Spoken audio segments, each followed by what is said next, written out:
Disclaimer. The contents of this video have been subjected to prior and proper consent.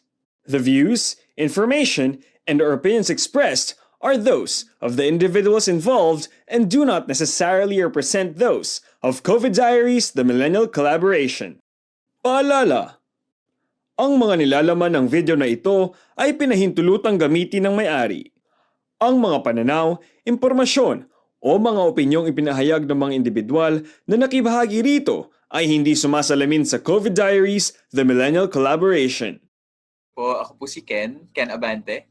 Ako po yung coordinator ng Citizens Budget Tracker. Isa siyang initiative made by around 50 plus volunteers and contributors who want to track the spending of the Philippine government on the coronavirus budget. So, bale, naniniwala po kami na yung kailangan po yung mga mamamayan alam po kung saan napupunta yung pera nila kasi hindi lamang po dahil buwis natin to, pero may pagkabuwis buhay din kapag hindi siya nagawa ng maayos. Tinatry naming i-clear up kung ano yung mga relevant information tungkol sa budget. So, isang halimbawa ng relevant information sa budget ay ano ba yung pagkakaiba ng cash, ng budget, saka ng actual spending. So, iba-iba po kasi yan in public budgeting. Pero dahil sa expertise ni Smile, mas ma-visualize namin siya ng mas simple. Bale, 3 kasi siya. So, naniniwala kami na yung budgeting ay para siyang pagdidilig ng hardin. So, meron tayong tubig, yun yung cash sources. So, pwede tayong umigib sa poso, pwede tayong umigib sa balon, pwede sa gripo. So, iba-iba yung cash sources natin. Tapos, yung gagamitin natin para sa pag-ibig.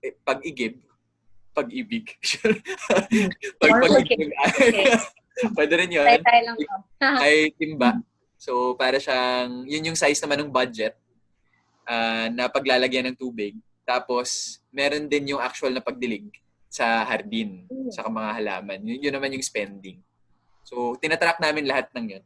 Pero, yun nga gusto namin siyang gawing mas simple kasi, I mean, the work is hard na may auditing siya, ganyan. Matrabaho talaga siya. Pero, nag-start kasi yung Citizens Budget Tracker and then community health worker yung aking auntie sa isang rural health unit. Mang pinsan ay nurse sa Albay. Tapos, nung nangyari yung ECQ, so syempre tinatanong ko sila, uy, kumusta po ba kayo? Meron ba kayong PPE? Hindi raw nakakaabot sa kanila yung mga personal protective equipment. So yung una, nanggaling siya sa galit, saka frustration, na parang kailangan yata nating matrack talaga yung budget para syempre masuportahan natin yung frontliners natin saka implementers on the ground. At since kapamilya ko sila, mabigat sa loob ko kapag hindi yun nangyayari. Kasi nagbabayad naman ako ng tamang buwis. Nagbabayad naman tayo ng tamang buwis. Tama. So, nung nangyari yun, so, I think it was April 1 or 2. April 1, and then, pinublish namin yung pinublish ko yung version 0. Spreadsheet, Google Sheet lang siya. Tapos, tapos biglang ang daming nag-volunteer. So, doon ako natuwa na parang ang daming tao na willing mag-contribute sa time na to. So, meron kaming lawyers, meron kaming auditors, meron kaming former government workers, meron kaming taga-social welfare dati, meron kaming ngayon health advisor, tapos meron kaming web and promotions. Grabe, sobrang galing nila. Galing. So, nabubuhayan din ako ng loob kasi ang daming mga willing tumulong. So, yung memorable sa akin naalala ko kasi yung pinaka-interface talaga namin dito sa team kasi yung back-end for the technicals, yung financial reporting team namin. Tapos naalala ko, ka-text ko rin ito si Smile yung pinasara yung ABS-CBN.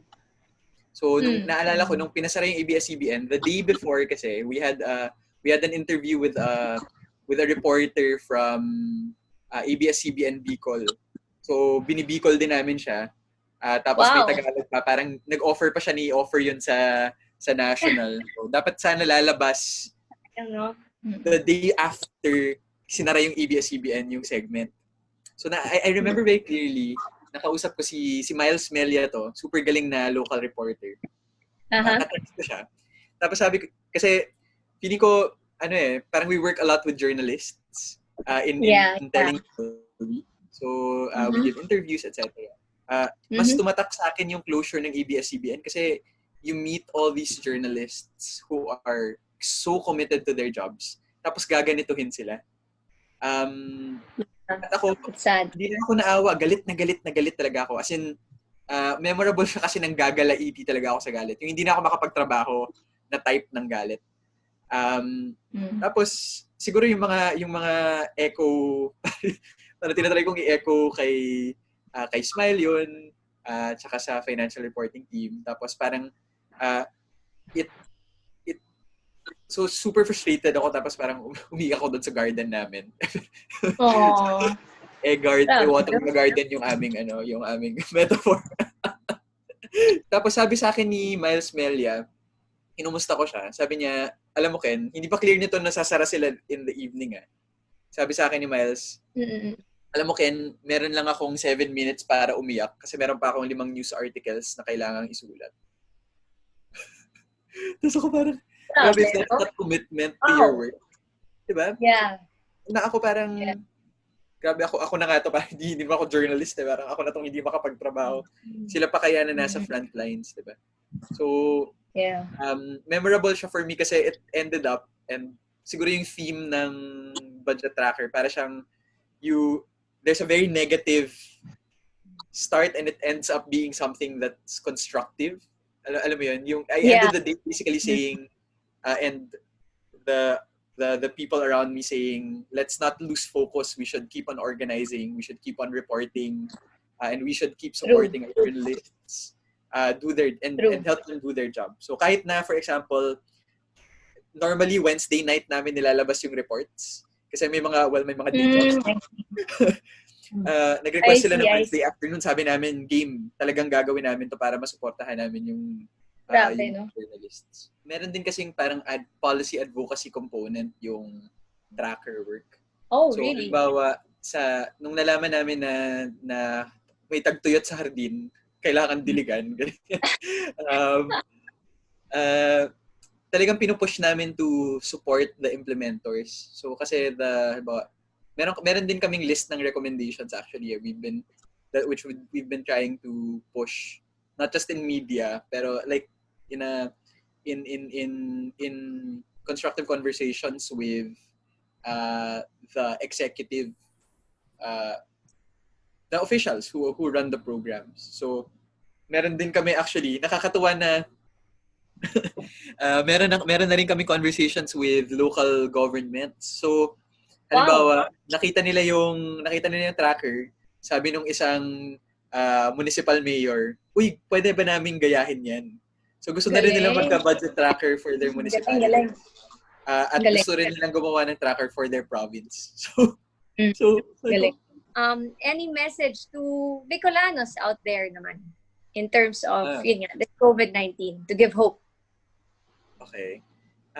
Para sa mga kapwa ko na Bicolano, importante kayong maray na gabus kita magkasararoon yan. Maski na kadakol masakit na nangyayari. Pero, and one way to be able to help is through knowing what's happening. Tapos, siguro ngunya na COVID, importanteng maray na tinatry tang mag-engage sa government, saka sa mga civil society partners ta. Siguro ang ugma ako sa Bicol, kadakol mga organization na nagigibo ng mga donation drive, etc.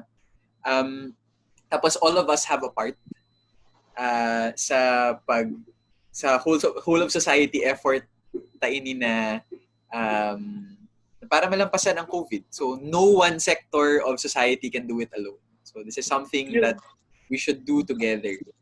And siguro as a private citizen, go ahead. As a private citizen, ang pinaka nahihiling ko digdi na role ta is to tell and give actionable feedback to government. At a certain point, private donations will dry up. At a certain point, kadakol kitang kaipuan, i-worry about our own families, kung kumusta itong sa tuyang mga ano. Pero sinasabi ko nga only government has the capacity and the scale to move on this sustainably.